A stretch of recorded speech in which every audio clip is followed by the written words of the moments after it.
Like, Batman is trying to get into Catwoman's pants, and he don't like him, and Spider-Man is trying to keep Batman from getting into his mom's pants. Jason Bourne is still alive, and it's like it's infuriating that we already know that he's made it this far. And I don't mean to belabor that point, but it was a bit of a rookie mistake.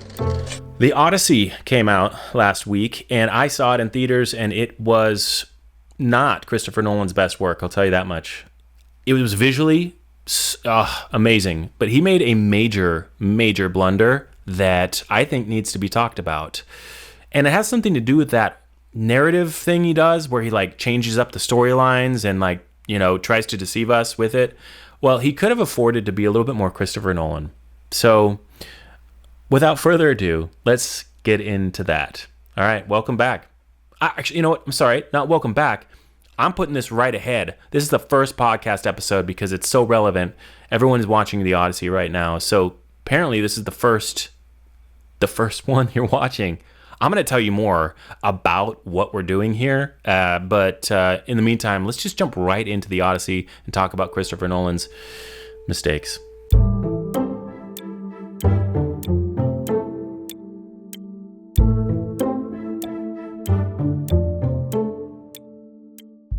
I was about to roll out this introductory episode that was talking about my philosophy on film, and I guess you could call it theology, but really it's deeper. It's faith. It is how film impacts us. I believe that it's kind of like Inception, which is another Nolan piece, where you tell a story and you put a little seed inside of the story that feeds people a belief system, and they're much more likely to consume it than, you know, if you just kind of gave them a seed and said, swallow this whole, which is a lot of what I think Christianity is today. You know, you go to a church and you get sermons, 3-point sermons, and if you're lucky, they'll tell you a story that you didn't ask for that is prompted by something like this. Well, now you might ask, how is it that God gives abundantly? Well, let me tell you, there was a story when my wife and I were, I didn't actually ask that question. I had a deeper, more important question, but I guess I'll just pretend like you know what I'm wondering about what you're saying. That's a whole other thing. But nevertheless, stories are one of the best ways to get ideas across. And that's what this is all about. Kind of breaking down stories and an occasional rant about Christianity and theology and film. In this case today, it's going to be a rant about Christopher Nolan, because I love the guy, I love his work, and I think that he, I would say he wasted an opportunity with the Odyssey. But before we get too much into it, because I'm a guy who likes to give positive feedback when I give script feedback. Like the guy needs it, like the guy's going to be listening to this, but whatever. You know what? Screw it. Let's get right into it. Nolan's Odyssey, if you haven't seen it, is the story about Peter Parker and his mom, Catwoman, who are living at home in a castle, and they're waiting for Matt Damon, Jason Bourne. And frankly, this is where I'm just gonna like pause here. And I think that we are done with A-list actors. I think we're done. Not like they don't have a place, but more so, I did not go to see this movie to watch Matt Damon. I didn't go to see this movie to watch Tom Holland, or any of the A-list actors that were in the film. I just wanted to see a good story. And maybe this is a benefit of Christopher Nolan, because he's such a ubiquitous, such a famous name in and of himself, which I think is what we should see more of in entertainment. And I mean, it's not like the entertainment industry's job necessarily to give, you know, big directors opportunities to have their name up in lights, but more so us as audience members. I think that we should cherish and look for a storyteller who's telling a story from a particular perspective, and not this A-list talent that is in front of us. Why do they still exist? They're dying. I think they are a dying art form, if you will. But I think it really comes down to when you go through the cereal aisle at the store. For some reason, we are just more likely to get Captain Crunch than we are to get the Pirates Crunch. I don't even know if Pirates Crunch exists. See, that's a problem because I don't know it. When I walk through the aisle, even though it's the same thing as Captain Crunch, I'm gonna get Captain Crunch because it says Captain Crunch on it. Would not be surprised, by the way, if there was a series of cereal movies that just come out, like Captain Crunch, Lucky Charms, like, I don't know. Cillian Murphy is the Lucky Charm, you know what I mean? Like, I don't know. I could totally see that happening. And it's just because intellectual property's a thing. It's why a lot of people go see movies. They're familiar with it. And so A-list actors are just one of the things. They're one of the things that we are familiar with, and we're going to go see it. But I'll just put it this way. We're not done with actors. I'm trying to be provocative for this. I mean, this is YouTube. If you don't hear something provocative, you're not going to listen. We're not done with them. But Nolan didn't need them. And it's just like not helpful sometimes. Like, this is a different film. Leah pointed this out, though, that that film, oh my gosh, I wish with the Ryan guy, Gosling, and he goes out into space. You know the name of the film. Project Hail Mary. That was Ryan Gosling all the way through. And I am stealing Leah's thunder here when she was like, I just see Ryan Gosling. It's so true. You just see Ryan Gosling. And he was even a little more handsome in that film than he needed to be because he's like stuck in space for years. Maybe I'll do a separate one on Project Hail Mary, which was okay. But this one, the Odyssey, same problem. Matt Damon did great. Tom Holland did great, but you didn't need them. You really didn't need them. And so it was just, I don't know. That's not the main problem. I'll put it this way. I'm going to get back on track. Tom Holland, he's at home, and he is awaiting his father's return.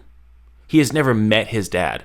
Tom Holland's about 20 years old, and this war with Troy has happened for about 10, 12 years, and the war was won largely because of Odysseus, who came up with the idea to put all of his Trojan men into a Trojan horse and sneak into Troy that way, the whole Trojan horse thing. So he hasn't come back, and they're just kind of waiting. Not only are they waiting, but there are a bunch of suitors at the castle that are trying to take the throne, essentially. They're trying to marry off Odysseus' wife.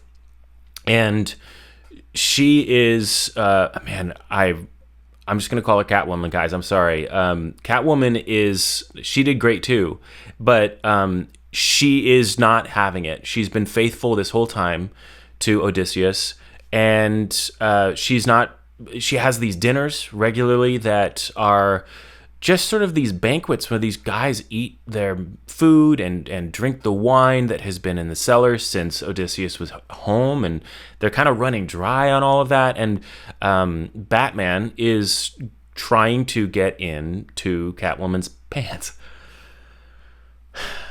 You see what I'm saying? You can't get past it. Like, I see Batman, who is, I don't remember his name, but he's also Edward Cullen from Twilight. That guy. Batman is trying to get into Catwoman's pants, and he don't like him. And Spider-Man is trying to keep his Batman from getting into his mom's pants.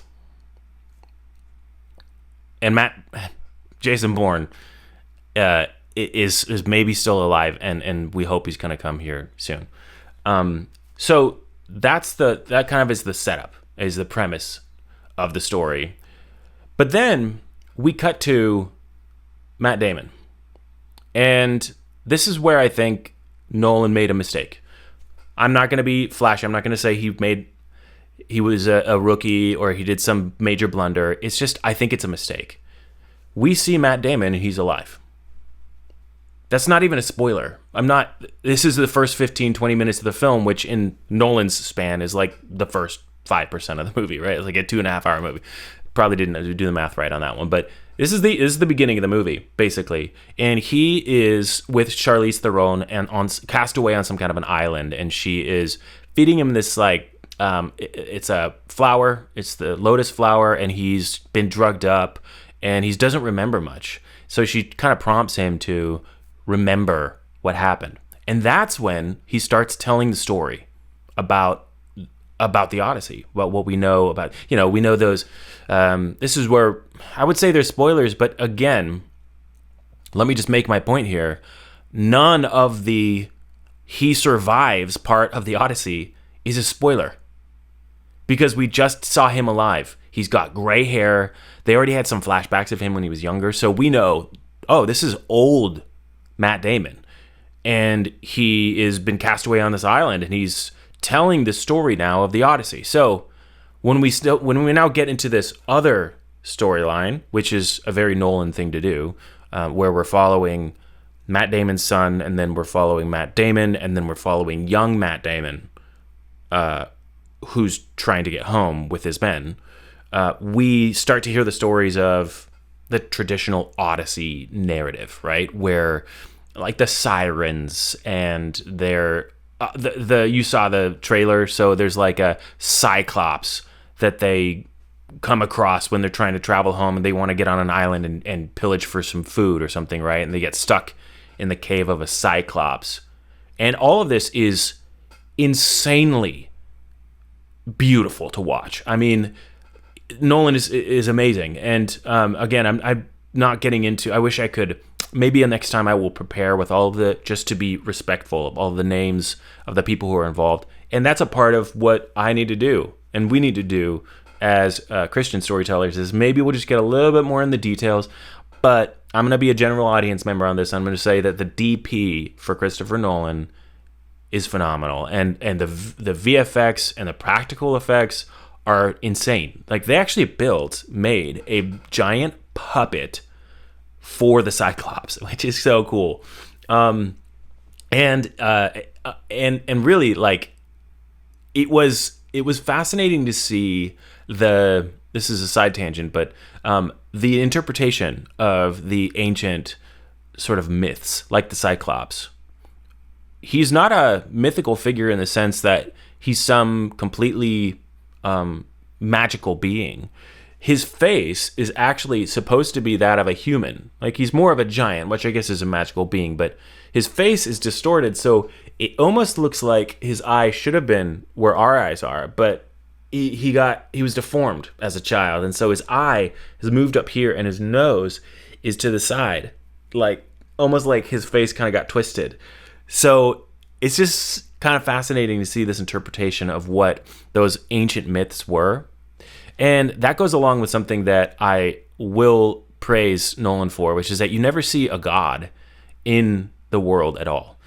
There is a lot of blaming gods. Like, after they escape this giant, the Cyclops, Odysseus turns around and fires an arrow right at the giant.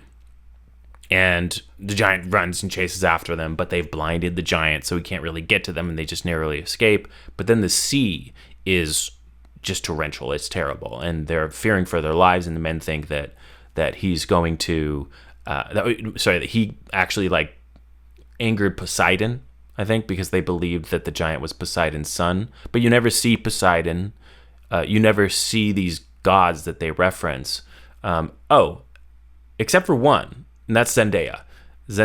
She's a god, and she comes alongside and appears to Matt Damon for moral support, I guess.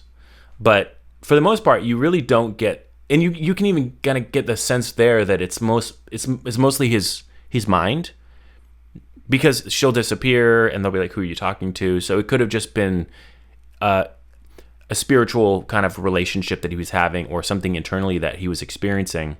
All to say that his usage of the gods and how they were depicted or not depicted was, I think, really cool. It was kind of brilliant. It could have been, just remember, we trust Nolan with storytelling, But it could have been campy and stereotypical. The gods are angry. We cut up to the throne of heaven and the little council, and they're like, we're gonna smite Odysseus and all that kind of stuff. But he didn't even bother to do that. He stuck into these perspectives. And usually these perspectives are brilliant. So to get back on track, Nolan does a great job of using the perspectives of different characters and their storylines to, frankly, deceive us for a long period of time in the film. He's done this with, Memento was his first real big project that put him on the map. And that is all about deceptive storylines. We see from a perspective of the lead character, and we don't understand that what we're watching is essentially the film backwards. Spoiler. And it's the same with Dunkirk. Dunkirk has several storylines that are less deceptive, but more this creative interpretation of what happened on that beach in Dunkirk. And he tells a storyline that lasts for days, and a storyline that lasts for hours, and a storyline that only lasts for a short period of time in Tom Hardy's character.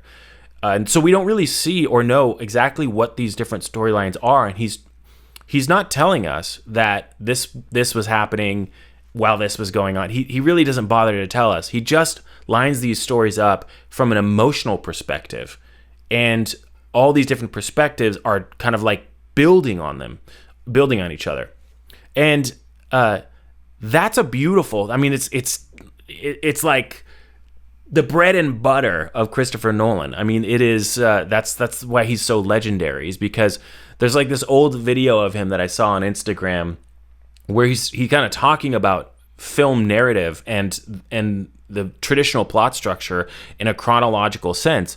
And then he just flips it around and he turns it into like an infinity loop and says, well, what if we told this part here and that part matched with here?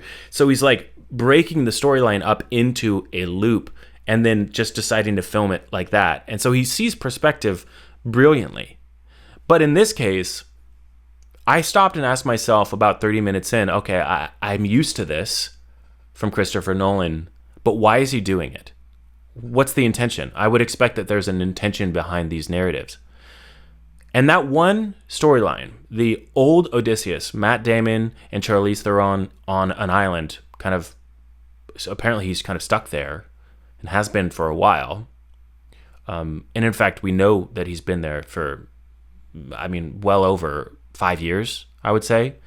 We know it because of the timeline they tell us in the film.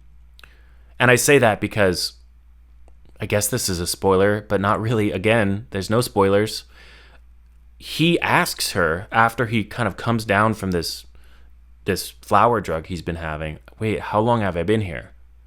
And the audience is ahead of him. The audience has been ahead of him this whole time. She says 7 years, and he's like, whoa, 7 years? And we're like, yeah, bro, 7 years. And we knew that. We knew it. So again, the use of multiple perspectives in this case actually ruined a lot of surprises and a lot of tension. So to get back to that troll, Cyclops in the cave, and the sirens, and there's the giant whirlpool, and there's these crazy monsters that come out of the mountains, and a slew of other sort of episodic adventures and terrifying experiences that Odysseus and his men go through, we are never wondering whether or not he is going to survive. And it's unfortunate. Because they actually set up at the beginning this hope that he is still alive. We're desperately hoping that he can get back and sort of avenge the Avengers. And he might not be alive. He could be dead. And the suitors who are, trying to take over and probably trying to kill his son. It sounds like they're kind of plotting for his son to go out on a ship and try to find his father, but then get killed along the way. So there's this brilliant moment where we're sitting there going, no, please, don't do that. Do not go out there and trust these men in a search for your father because they're going to kill you. But at the same time, we want him to go and find his dad. So he sets sail and he goes on a ship to go and find his father. And we cut to his father, and his father's alive. And so all the whole time that we are seeing Matt Damon go on this journey, we're not wondering if he makes it through. And there is a lot of tension that is just completely relieved because of that. And that's not a good thing. Because when you're seeing him go through this journey, there is a lot of peril and a lot of life or death situations. But we already know that he makes it through. So really the most important question that we're asking is that second storyline question with Charlize Theron, which is, will you remember who you are? Will you remember that you have a wife? And will you make it from that point forward? It's actually kind of frustrating because the more that you see what he went through to get to that island, the more annoyed that you are that the only thing that's keeping him from being home is the open sea. Like, he's sort of making a raft from his heart and not his mind. He's sort of like collecting things from his old ship to try to make a raft to go out, but he doesn't really know why.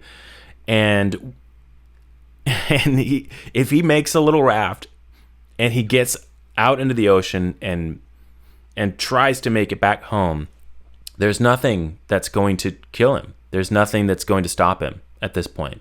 There are no whirlpools. There are no sea monsters. There's no sirens. He's been through all of it. And so he just needs to get on that raft and go home. And it's like, so it's infuriating that we already know that he's made it this far. And I don't mean to belabor that point, but it was a bit of a rookie mistake. And so, I don't know. There's a lot of good things to the story. A lot of really positives. And I think that one of them is to kind of shift gears here and give him his praise. He really plays on this really powerful question about whether or not he could have gone any other way. And this is a theme that I think almost is very common for a lot of films. This notion of, could he have gone another way? Was this the only path to get home? It's the big age-old question as to whether or not the trials and the tribulations that you went through were worth it. Because when he parts ways from the other soldiers who helped win the war at Troy, he could have gone with them. He could have gone right instead of left and taken his ships and followed a couple of the other ships that were heading home in the more traditional route. But he had to row. But he was going to follow the wind, so they set sail and they went to the left. And that was the beginning of the end for a lot of his men and him. But we find out later when Odysseus comes onto this island that has sort of the ghost. It's like it's Hades, really. And if you make a sacrifice, you experience that the dead rise from these dark sands, and you can speak to them if they drink blood. It's weird, but all the while he's having this conversation with his soldiers, and one of the soldiers, the lead soldier who was taking the other route, explained how he passed and that he actually made it home, but he was killed. He was killed by his wife, Helen, I think, Helen of Troy, or Helen's sister, twin sister, that's right, Lupita Nyong'o. She killed him because before the war, he sacrificed their child to win the war, like a deity sacrifice. So for years, she had been plotting to kill him once he returned. And he told Matt Damon, do not go home through the front door.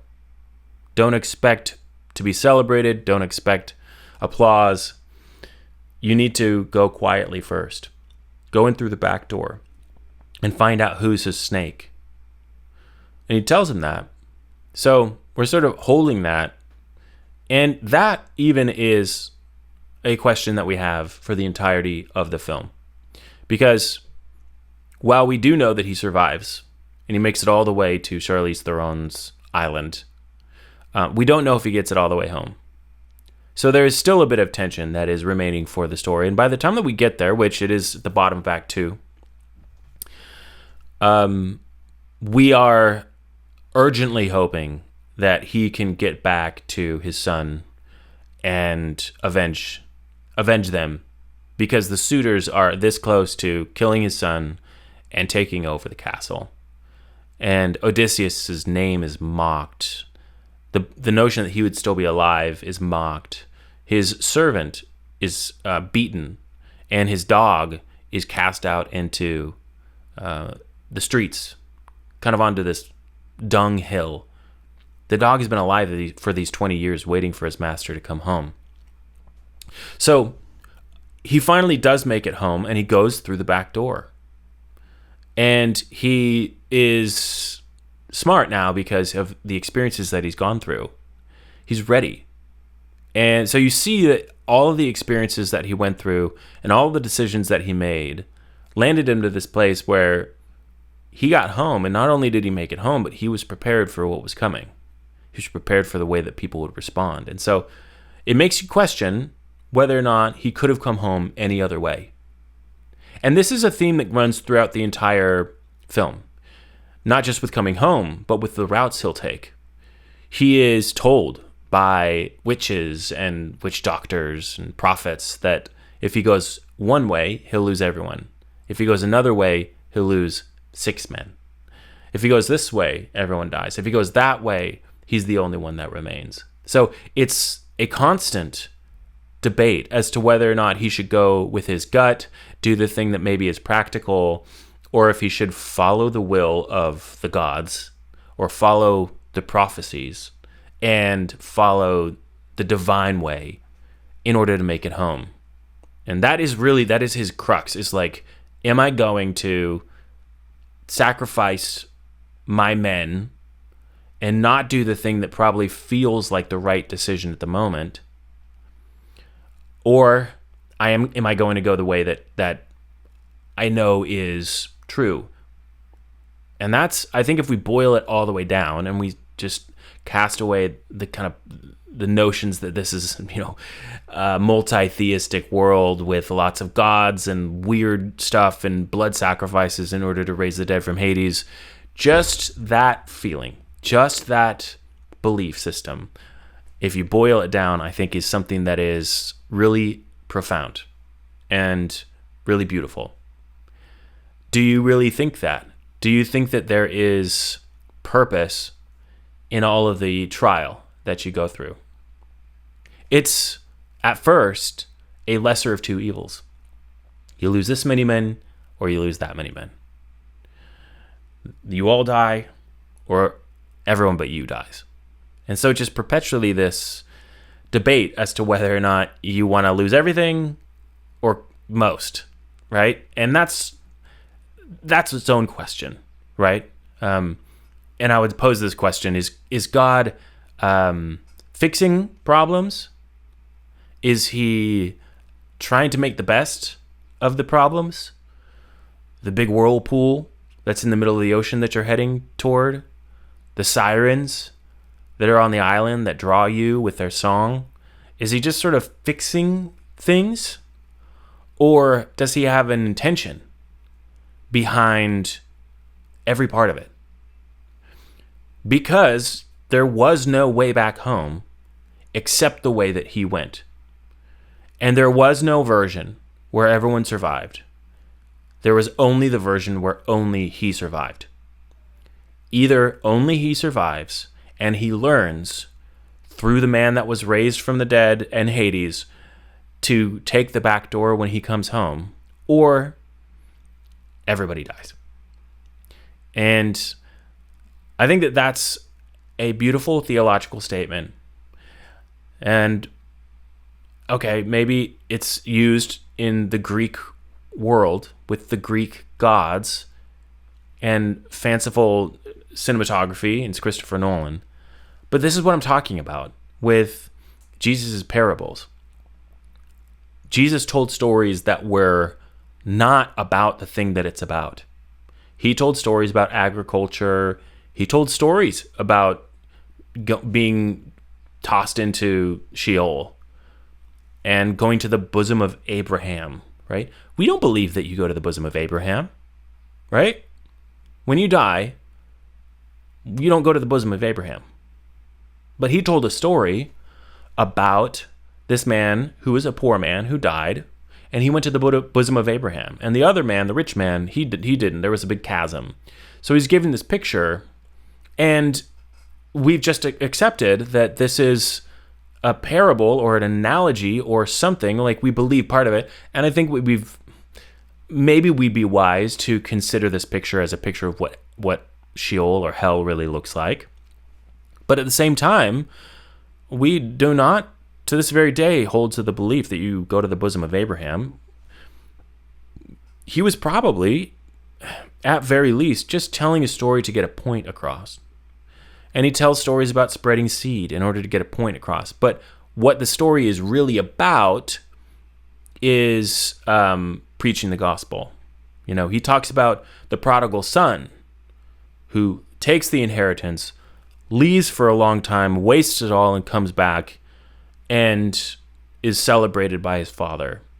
But what it's about is about the Gentiles who went astray, and the Israelites and the Jews at the time who remained faithful by their own estimation and are angry that the others would be accepted, that the Gentiles would be accepted back into the fold.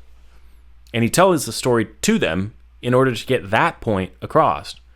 So you don't have to believe that son went through the pigs. You don't have to believe that son really existed. You don't have to really follow all of the things that are in the story or believe that they happened or say that those are good values. He's just telling the narrative to get a point across. So I think that we have the freedom as Christians to tell a narrative that is about Greek gods, even if we don't believe in Greek gods, if you're trying to get a point across that is true. And in the case of Christopher Nolan telling this story about going through all the trials and tribulations that seem awful and wrong and maybe regretful, only to come home, to land home and be able to, spoiler, avenge your family because you were prepared with the lessons of the journey to be able to do that. And I think that's something that we as Christians can take away. I think that that's actually a controversial belief, that it needs to be heard. Do you believe that your journey, as many twists and turns as it's taken, and as much as you've felt regret or remorse around the decisions that you made, or anger around the decisions that were made by people who affected you, do you believe that you're going to land home with all of the wisdom and the experience that you need to be able to make it through, to be able to make exactly the right decisions? Do you believe that all of it is worth it? Do you believe that all of it is with a purpose? Because a lot of that journey was a question of the lesser of two evils. But it's actually, like, for example, you're going to lose 6 men or you're going to lose all of them, right? You're going to lose all of your men, but you'll survive, or nobody will survive. And that doesn't sound, it's a question of whether or not God is trying to fix things, fix problems as we go. Is he trying to improve upon the mistakes that we've made? Or is there intention behind everything, good and bad, in history and in our lives? The story of Lot would say that there is intention behind everything. The story of Joseph and being betrayed by his brothers and going to prison for years unjustly, only to be raised up as the second in command in Egypt and save everyone from a plague and find himself in a position of great authority to be able to bring his family in. He says, you, family, you meant it for evil, but God intended it for good. So do we believe that God intends these evil things for good? Not fixes them, adjusts them, intends them. I hear a lot people say God allows these certain things to happen. He allowed this to happen, or he allowed that to happen. But I I would argue you could use the word he orchestrates. He orchestrates these things to happen, good and bad. Job says when all these terrible things take place and his wife is like, why are you still praising God? Curse God and die. He says, you're talking like a crazy woman. Should we not accept both good and evil from God? And then just as a little note right there afterward, it says, and in all of this, he did not sin. So I think Job's perspective and the perspective that we should take away from the film, the Odyssey, is that there is sometimes only one way to get home. Maybe there's always only one way to get home. That sounds unfair on its face, like all of these men passed away. The war of Troy, the trials, the tribulations. Why are there sirens on an island in the first place? But we don't have answers to those questions. I think only God does. Why are there these terrible things around all over us? But the takeaway from that story, and I think the takeaway from our lives, is that there is intention behind all of it for our personal character. You know, it's strange because it's hard to swallow. It's hard to believe. But if you talk to some of the most successful people and some of the people who have endured the most pain, they say that you have to take these trials as if there's a lesson to learn from them. And that's what Odysseus did. He learned his lesson from all of the trials, and he got home and he was able to incorporate that lesson into the way that he snuck into the castle, assessed the situation, figured out who was a backstabber and who was loyal, and whether or not his wife had still been faithful, which she had. So I personally believe that there is a story that is being told in our lives. And if we were to shut that movie, The Odyssey, off at the point where he finds out that he's been on this island with Charlize Theron for 7 years and said, this is terrible. This is awful. These guys are going to kill his son. The castle's going to be ransacked and destroyed, taken over by these thugs, and Odysseus is going to be stuck on this island forever. I think I would tell you, hey, you should watch the rest. The film is not over yet. I know that there's that Christopher Nolan sort of Act 3 lull where you're like, oh, wow, the movie's still going. Like Tenet was so long. It was so long because there was this whole other act that felt like an entirely tangential sort of non sequitur to the story. And we're like, oh my gosh, it's still going. But this film was done really well. I think he did a lot better than Tenet. He had a resolution of the arc of him trying to get home. But that third act was about him actually resolving the conflict, which wasn't about just getting home, but it was entirely about whether or not he had learned this lesson on the way. He was going to get home, and was he going to walk in through the front door and get stabbed in the back by one of the suitors, or was he going to be wise about it?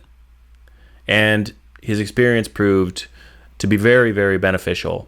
And since I've ruined the whole movie for you up to this point, I'll tell you that it ends well. There's a motif, kind of a bookend, that is depicted between him and his wife, where they dream about going on a ship and sailing off into the west and disappearing from this conflict. Instead of going off to war, he could disappear. And maybe they'll never find him, and there'll be some way to be able to avoid all of this conflict and all of this pain and all of this potential loss. He may never return. Let's do it. What do you say? And he says, no, I have to go on this journey. The consequences would be dire if I were to disappear. But years and years later, 20 years later, he comes back and he vanquishes the bad guys. He's wounded, almost mortally wounded. And she thinks he's going to die. And he says, no. We're going to get on that ship. And we're going to sail off into the west. And it's a beautiful bookend. It's a complete resolution of what we were hoping would happen. Granted, 20 years have taken place, and they're both a lot older, but his son does get to take over the kingdom, And it's a really, really beautiful resolution, because when he goes into the castle, there's a big problem with him just like taking the sword to everybody. And we don't know what the solution is. But the problem is that everyone in the families of these suitors will attack, and they will avenge themselves, right? And that's a huge theme throughout the whole film. And so you don't know if he should really go in and kill everybody, because this is going to set up the kingdom in a terrible way for his son. And so what he ends up doing is killing everybody and then exiling himself and disappearing with his wife, so that his son, who doesn't, attack anybody or doesn't kill anybody except for the one who's attacking him, he is able to live a life that is of virtue. And he's able to be the king. He's able to sit on the throne. But Odysseus has to go off into exile. He gets to do so with his wife. And in fact, they fulfill their dream of just disappearing and going on a ship into the west and chasing that sunset as it goes beneath the horizon. So it's really, really, really well done. I really genuinely think that the only major blunder that Christopher Nolan made was telling that narrative and kind of jumping into the conversation that he's having with Charlize Theron. I can understand that it's a great narrative engine. You have Matt Damon narrating what happened. So you get to sort of like jump time, you get to utilize it, you get to bank on it. It's not like he overutilized that narration, but it was a compelling part of the story, and it was enticing, I could see, to weave that narrative into the story. Okay, so for the solution, you can critique things all you want. You can say, you can spit on Christopher Nolan all you want. But I do want to offer just like a tweak or a revision. Aside from all of the clickbaity sort of like extreme things that I've said about Christopher Nolan, I just want to offer what I think would have been an improvement on the story. I think when the son goes off to try to find his father, I don't think that you cut to old Odysseus. I think that you cut to the Odysseus that's trying to get home. And he is about to embark on a journey to go on the treacherous sea and figure out some way to get home from the beaches of Troy. And we are just left wondering whether or not he's going to get there. And that timeline play that the father, that Christopher Nolan does, is a father-son timeline play, where the son is going out on a journey to find his father, and the father is on a journey to try to get back to his son. And there could have been a really awesome utilization of those two dual storylines that really just like painfully break our hearts when we realize that he gets stuck on this island for 7 years with Charlize Theron. So somehow, I don't know exactly how, because I haven't thought all this through, somehow when Matt Damon finds out that he's been on this island with Charlize Theron for 7 years, we need to feel that too. So we've gone on this whole journey not knowing if he's going to make it through the Cyclops, if he's going to make it past the sirens, if he's going to make it past the whirlpool. We are allowed to ask that question. Psychologically, that's what we do as humans. Even though we know the story. I mean, I really don't actually know the story all that well.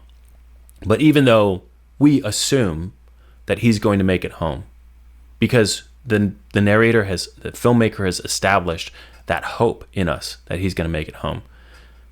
And maybe we're only 30 minutes into the movie when he gets to the Cyclops, and we're sure he's going to make it out. Our bodies and our emotions are not allowing us to think he's going to make it out. So you've really got to respect that part of narrative storytelling. This is a movie, and we can expect Matt Damon is going to get home because it's Matt Damon or whatever. But remember, if you tell the audience he's going to make it, He's going to make it through all of this. It really deflates the question. We are really asking this question. We don't know what's going to happen. Our minds in that experience, in that moment, do not know if the Trojan horse is going to work, right? We know it's going to work. Like, we know, at the very least, the vast majority of society knows that the Trojan horse worked. It snuck them into Troy, and they opened the gates, and all hell broke loose, and they won the war because of it, right? Like, we know generally that. But when it's happening, we're experiencing it, we don't know for some reason that it's going to work. And until, of course, Christopher Nolan decides to tell us that it works. So I don't understand that. I don't know why he did that. I think you got to pull the Charlize Theron narrative until he gets to the island with Charlize Theron. You just don't show it. Don't use that. Alternatively, there is some way that you could try to utilize it, but you'd have to be a little deceptive, and that's not terrible.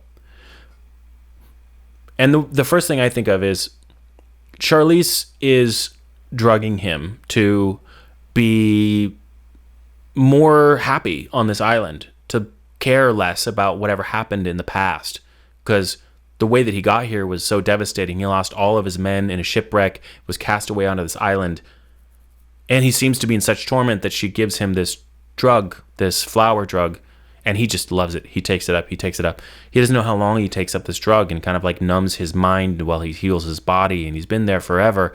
So I think what could have been utilized is that the drug has psychological effects somehow, and that she would not be asking him what happened, but she would be asking him what will happen.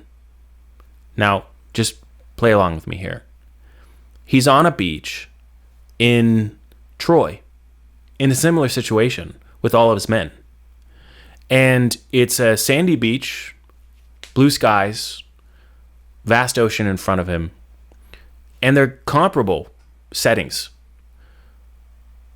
So there's a way that he could be believing that he's still on that island.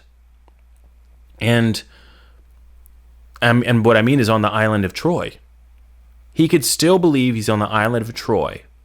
And because he believes he's on the island of Troy, his depiction of what he looks like would be that he's still a soldier on the island of Troy, not this long gray beard. He is he's a younger man. And he's talking to Calypso, who is Charlize Theron, about how to get home, and the troubles and the trials and the tribulations of how to get home. And then the big reveal would be that no, he's actually gone through all of the things that he's prophesying. He's gone through the Cyclops. He's gone through the Sirens. He's gone through the Giants. He's gone through all of these different terrible journeys that he was expecting would happen, and he's actually on the other side of it. And he's been here on this island for a long, long time. And how many years? 7 years. And it's at that same point, when we cut back to the narrative of the son, that we realize that maybe dad is never coming home. Like, this whole time we've seen this journey, this long journey of him trying to make it home, only to be stuck and cast away on this island. But then we cut back to the son and we realize, oh yeah, no, he's not going to make it. He's not going to make it. So that's it's a little heady right now, and it's not fully thought through. But that's the solution that I would offer. Again, simply put, don't tell the audience that he makes it all the way through all of those trials. You got to let them at least fear that he's going to die right along with the rest of his soldiers. I don't know the story. I actually didn't know that he made it home. I remember some of those pictures and paintings and some of those, like the classic, more traditional moments about the sirens and the whirlpool It's not the right word, but you know what I mean. And so, but I don't remember that he gets home. I don't even know if that's largely a Nolan interpretation of why he comes home and what he has to do.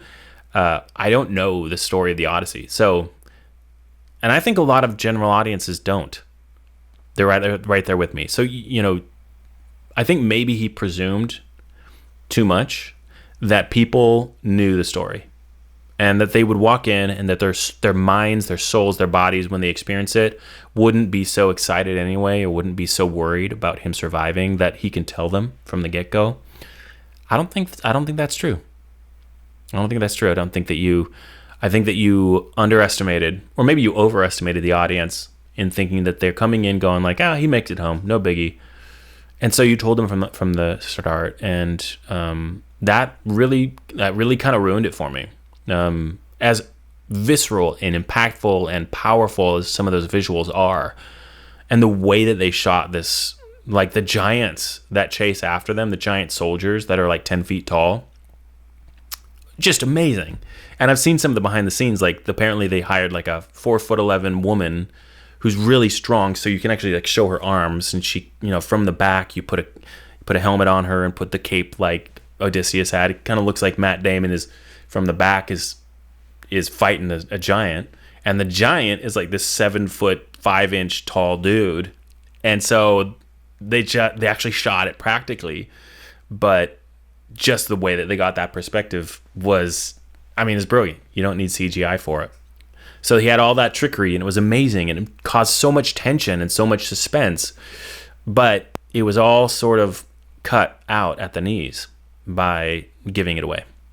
So, also don't cast A-list actors. You don't need to. I know you love working with certain actors.